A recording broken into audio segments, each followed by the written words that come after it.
الحمد لله وسلام على عباده الذين اصطفى أشهد أن لا إله إلا الله وحده لا شريك له وأشهد أن محمدا عبده ورسوله صلوات الله ربي وسلامه عليه.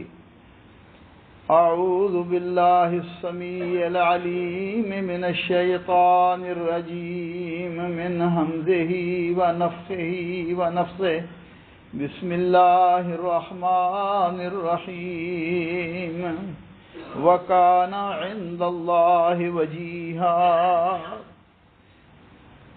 اور وہ اللہ ذوالجلال کے نزدیک نہایت ہی عزت والے، ابرو والے اور مرتبے والا تھا. بھائیوں، دوستوں، بزرگوں، قابل احترام خواتین اسلام، آج کے خطبہ جمعہ کا موضوع ہم اللہ ذوالجلال کے ہاں کیسے بلند مقام حاصل کریں. انسان کی فطرت میں یہ چیز شامل ہے کہ وہ عزت، ناموری اور اونچے مقام کو پسند کرتا ہے. ہر شخص یہ چاہتا ہے کہ لوگوں کے دلوں میں اس کے لیے جگہ ہو، مرنے کے بعد لوگ اسے اچھے ناموں سے یاد کریں. لیکن بھائیوں، سچی عزت اور اصل مقام جسے مومن کو حاصل کرنے کی کوشش کرنی چاہیے، وہ صرف اور صرف اللہ ذوالجلال کے ہاں عزت اور بلند مرتبہ حاصل کرنا ہے. سیدنا موسیٰ علیہ السلام کی تعریف کرتے ہوئے اللہ مالک فرماتے ہیں وَكَانَ عِندَ اللَّهِ وَجِيهًا. وہ اللہ کے نزدیک بڑے باوقار، بڑی عزت والے، بڑے مقام والے تھے. اور سیدنا عبداللہ ابن عباس فرماتے ہیں وہ اللہ ذوالجلال کے اتنے لاڈلے اور پیارے تھے کہ وہ اللہ سے جو مانگتے اللہ عطا فرما دیتا. اور اسی طرح سیدنا عیسیٰ علیہ السلام کے بارے میں فرمایا وجیہن فی الدنیا والآخرہ ومن المقربین. وہ دنیا اور آخرت میں معزز ہوگا اور مقرب بندوں میں ہوگا. اور رسول اللہ صلی اللہ علیہ وسلم کا مقام، آپ کا مرتبہ، آپ کا شرف اور آپ کا جاہ و جلال نہایت ہی بلند ہے. جہاں اللہ ذوالجلال کا ذکر ہوتا ہے وہاں رسول اللہ صلی اللہ علیہ وسلم کا بھی ذکر ہوتا ہے. فرمایا وَرَفَعْنَا لَكَ ذِكْرَكَ. ہم نے آپ کے خاطر آپ کے نام کو بلند کیا. میرے بھائیوں، دوستوں، بزرگوں، اللہ کے ہاں عزت اور بلند مقام حاصل کرنے کی حرص ایسا معاملہ ہے جسے رسول اللہ صلی اللہ علیہ وسلم نے صحابہ کرام کے درمیان بلند نمایاں فرمایا. ایک صحابی، دیہاتی صحابی، ان کا نام ظاہر تھا. ذرا شکل ان کی اتنی خوبصورت نہیں تھی. رسول اللہ صلی اللہ علیہ وسلم سے محبت کرتے اور رسول اللہ صلی اللہ علیہ وسلم کے لیے دیہات سے تحفے لاتے. آپ بھی انہیں تحفے دیتے. ایک دن بازار میں سامان بیچ رہے تھے. رسول اللہ صلی اللہ علیہ وسلم نے انہیں پیچھے سے آ کر پکڑ لیا اور کہا، مذاقاً فرمایا، من یشتری ھذا العبد. اس غلام کو کون خریدے گا؟ فرمانے لگے یا رسول اللہ، آپ تو مجھے بہت کم قیمت پائیں گے. فرمایا آپ صلی اللہ علیہ وسلم نے بل انت عند اللہ غال. تم اللہ کے نزدیک بڑے ہی قیمتی ہو. اسی طرح ایک صحابی جلیبیب رضی اللہ تعالی عنہ، ان کی بھی شکل کچھ ایسی ہی تھی. نبی صلی اللہ علیہ وسلم نے ایک مرتبہ ان سے شادی کا ذکر کیا. فرمانے لگے یا رسول اللہ، مجھ سے کون شادی کرے گا؟ میں تو غیر مقبول ہوں. فرمایا غیر انک عند اللہ لست بقاصد. اللہ کے ہاں تیری بڑی قیمت ہے.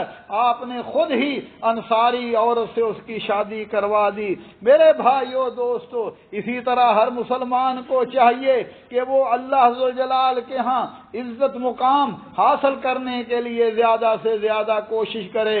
فرمایا وَفِي ذَلِكَ فَلْيَتَنَافَسِ الْمُتَنَافِسُونَ، اور رغبت کرنے والوں کو، بڑھنے والوں کو چاہیے کہ وہ ایک دوسرے میں ایک سے ایسا مقابلہ کریں۔ وہی بن الورد فرماتے ہیں اگر تم یہ چاہتے ہو، طاقت رکھتے ہو اللہ کی طرف نیکیوں کی دوڑ میں، تم آگے میں نکل جاؤ، ضرور کوشش کرو۔ اور جب بندہ اللہ کا محبوب ہو جاتا ہے، اللہ اس کا نام بھی بلند کر دیتے ہیں، اسے مقرب بنا لیتے ہیں۔ رسول اللہ صلی اللہ علیہ وسلم نے فرمایا، اللہ فرماتے ہیں انا عند ظن عبدی بی وانا معه اذا ذکرنی، میں بندے کے ساتھ ویسے ہی معاملہ کرتا ہوں جیسا بندہ مجھ سے توقع کر لے، اگر گمان کر لے، اللہ کے ساتھ یقین اور اعتماد کے ساتھ ہاتھ اٹھا لے۔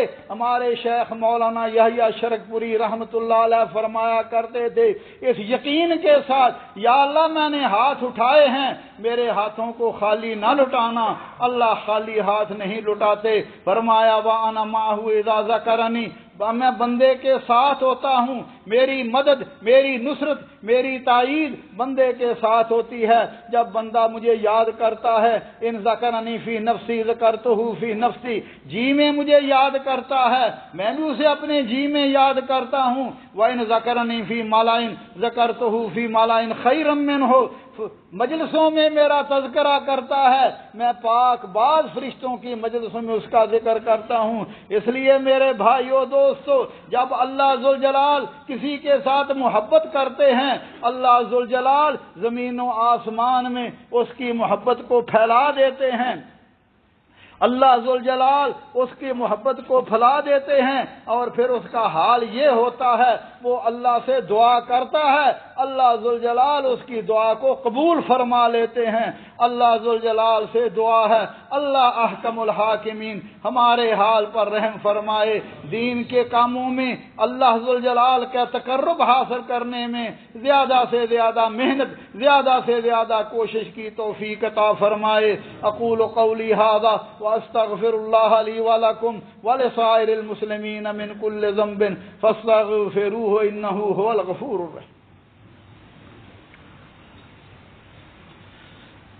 الحمد للہ الحمد للہ وسلام علی عبادہ الذین اصطفیٰ، اشہد ان لا الہ الا اللہ وحدہ لا شریک لہ واشہد ان محمدا عبدہ ورسولہ صلوات اللہ ربی وسلام علیہ۔ میرے بھائیو دوستو، اللہ ذوالجلال کے ہاں بلند مقام عزت حاصل کرنے کا بہترین راستہ یہ ہے، بہترین طریقہ یہ ہے بندہ اللہ کا ذکر کثرت سے کرے، ہر وقت اس کی زبان اللہ کے ذکر سے تر رہے، اور اسی طرح وہ مسلسل اللہ کا ذکر کرتا رہے۔ فرمایا فاذکرونی اذکرکم، تم مجھے یاد کرو میں تمہیں یاد کروں گا۔ وَأَنَا مَعَهُ إِذَا ذَكَرَنِي، فرمایا میں بندے کے ساتھ ہوتا ہوں جب بندہ مجھے یاد کرتا ہے، میری مدد، میری نصرت، میں بندے کے ساتھ ہوتا ہوں۔ اور اللہ کو راضی کرنے کا ایک طریقہ یہ بھی ہے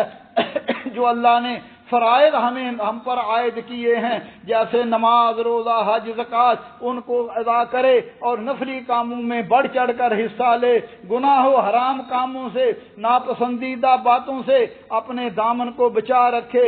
نبی صلی اللہ علیہ وسلم نے فرمایا، اللہ فرماتے ہیں جس نے میرے کسی دشمن نویل ولی سے فرمایا من عاد لی ولی فقد اذنتہ بالحرب، جس نے میرے ولی سے، میرے دوست سے دشمنی رکھی، میرا اس کے ساتھ اعلان جنگ ہے۔ اللہ کے دوست وہ ہیں جو اللہ کے پیارے ہیں، جو اللہ ذوالجلال کے ساتھ محبت کرنے والے، اللہ کے دین پر چلنے والے، اسی طرح انبیاء کرام اور آپ کے صحابہ کرام رضوان اللہ علیہم مجمعین، وہ اللہ کے ولی اور ہر مومن جو اللہ ذوالجلال کے ساتھ محبت کرتا، اللہ کے حکموں پر چلتا ہے، وہ اللہ کا ولی ہے۔ ولایت کوئی یہ مقام نہیں ہے کہ کوئی بندہ پرانے کپڑے پہن لے، زنجیریاں پہن لے اور نماز نہ پڑھے، اللہ کی نافرمانی بھی کرتا رہے اور جناب یہ بڑے پہنچے ہوئے ہیں۔ ولایت یہ ہے بندہ اللہ کے حکموں پر چلے، جیسا کہ نبی صلی اللہ علیہ وسلم نے فرمایا ما تقرب علی عبدی بشیء احب الی مما افترضت علیہ، جو میں نے فرائض کیے ہیں بندہ اس کے ساتھ میرا قرب حاصل کرے اور نفلی نمازیں نفلی عبادات کرے، حتی احبہ، میں اس سے محبت کرتا ہوں۔ پھر فرمایا میں اس کا کان بن جاتا ہوں، اس کے ہاتھ بن جاتا ہوں، اس کا فرمایا اس آنکھ بن جاتا ہوں۔ کیا معنی کہ جب میرے ساتھ بندے کی محبت ہوتی ہے پھر بندے کے کان بھی، بندے کے ہاتھ بھی، بندے کی زبان بھی میرے حکموں کے مطابق چلتے ہیں، جیسے میں کہتا ہوں ویسے کرتے ہیں، نہ اس کے ہاتھ نافرمانی کرتے ہیں، نہ کان نافرمانی کرتے ہیں، نہ آنکھیں نافرمانی کرتے ہیں۔ فرمایا اور میں اس کو اور جو چلتا ہے تو میں بھی اس کے پاؤں جو ہیں بن جاتا ہوں۔ کیا معنی؟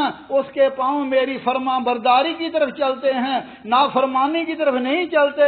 فرمایا جب اس کا یہ حال ہو جاتا ہے، فرمایا وَإِنْ سَأَلَنِي لَأَعْطَيْتُهُ، اگر وہ مجھ سے سوال کرے میں اسے عطا فرما دیتا ہوں، وہ مجھ سے دعا کرے میں اس کی دعا کو قبول کر لیتا ہوں، مجھ سے میری پناہ مانگے میں اسے پناہ دے دیتا ہوں۔ میرے بھائیو دوستو، اللہ ذوالجلال ہمارے یہ نہیں ہے معاذ اللہ جیسا کہ بعض لوگ کہتے ہیں کہ اللہ بندے کے اندر حلول کر جاتا ہے، اللہ اور بندہ ایک ہی جو جاتے ہیں۔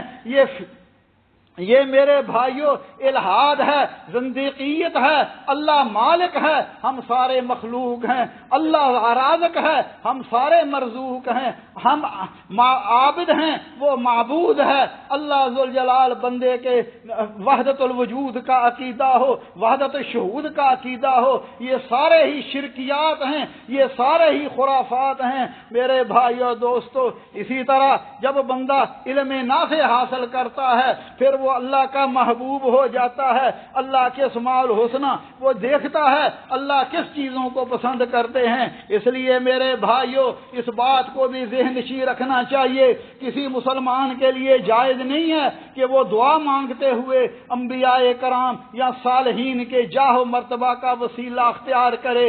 یہ کہنا درست نہیں ہے یا اللہ میں تو اسے محمد صلی اللہ علیہ وسلم یا فلاں بزرگ کے جاہ و منزلت کے واسطے سے مانگتا ہوں، کیونکہ یہ طریقہ نہ قرآن میں ہے، نہ حدیث میں ہے، نہ ہی صحابہ کرام نے کیا۔ اور اس کے برعکس کیا کرنا چاہیے؟ جو شرعی وسیلہ ہے، جب بھی بندہ دعا مانگے اللہ کے اسماء الحسنی کو یاد کرے، پھر نبی صلی اللہ علیہ وسلم پر درود شریف پڑھے، اور اگر اس نے کوئی نیک اعمال کیے ہیں جیسے اصحاب الغار کا واقعہ ہے، وہ اپنا نیک عمل اللہ ذوالجلال کے ہاں پیش کرے، یا اللہ اگر تجھے میرا یہ عمل مقبول ہے تو اللہ میری دعا قبول فرما۔ یا اسی طرح نیک لوگوں سے دعا کروانا یہ وہ وسیلے ہیں جو مشروع ہیں، لیکن یہ کہنا کہ یا اللہ فلاں کے وسیلے سے فلاں کے واسطے سے میری دعا قبول فرما، حضرت امام ابو حنیفہ رحمہ اللہ تعالی اور دیگر محدثین دیگر بزرگوں نے اس کو منع کیا، کیونکہ یہ نہ رسول اللہ سے ثابت ہے صحیح حدیث سے۔ جو بھی اس بارے میں حدیثیں لوگوں میں مشہور ہیں وہ یا تو ضعیف ہیں یا من گھڑت ہیں۔ اللہ ذوالجلال سے دعا ہے اللہ احکم الحاکمین ہمارے حال پر رحم فرمائے، اللہ ہمیں دین کی سمجھ عطا فرمائے۔ ربنا ظلمنا انفسنا وان لم تغفر لنا وترحمنا لنكونن من الخاسرين اللهم انك عفو تحب العفو فاعف عنا اللهم فاطر السماوات والارض انت ولينا في الدنيا والاخره اللهم توفنا مسلمين والحقنا بالصالحين۔ یا اللہ ہمیں بھی ہمارے بیماروں کو شفائے کاملہ عاجلہ عطا فرما، ہمارے بھائی عبد الخالق صاحب بیمار ہیں، اللہ انہیں شفائے کاملہ عاجلہ عطا فرما، ہمارے تمام بیماروں کو صحت کاملہ عاجلہ عطا فرما، یا اللہ مرحومین پر رحم فرما۔ کل ہمارے ایک عزیز محمد ابراہیم صاحب کا انتقال ہوا ہے، اللہ ذوالجلال سے دعا ہے اللہ ذوالجلال ان کی لغزیوں کو معاف فرما کر ان کی نیکیوں کو قبول فرما کر انہیں جنت الفردوس عطا فرمائے۔ یا اللہ ہمارے مرحومین پر رحم فرما، جتنے بھی مسلمان مرد عورتیں حالت ایمان میں اس دنیا سے چلیں گے اللہ سب کی مغفرت فرما۔ اللہم اجعل هذا البلد آمنا مطمئنا وسائر بلاد المسلمین یا ارحم الراحمین۔ عباد اللہ رحمکم اللہ، ان اللہ یامر بالعدل والاحسان وایتاء ذی القربى وینہی عن الفحشاء والمنکر والبغی یعظکم لعلکم تذکرون۔ اذکروا اللہ یذکرکم وادعوہ یستجب لکم۔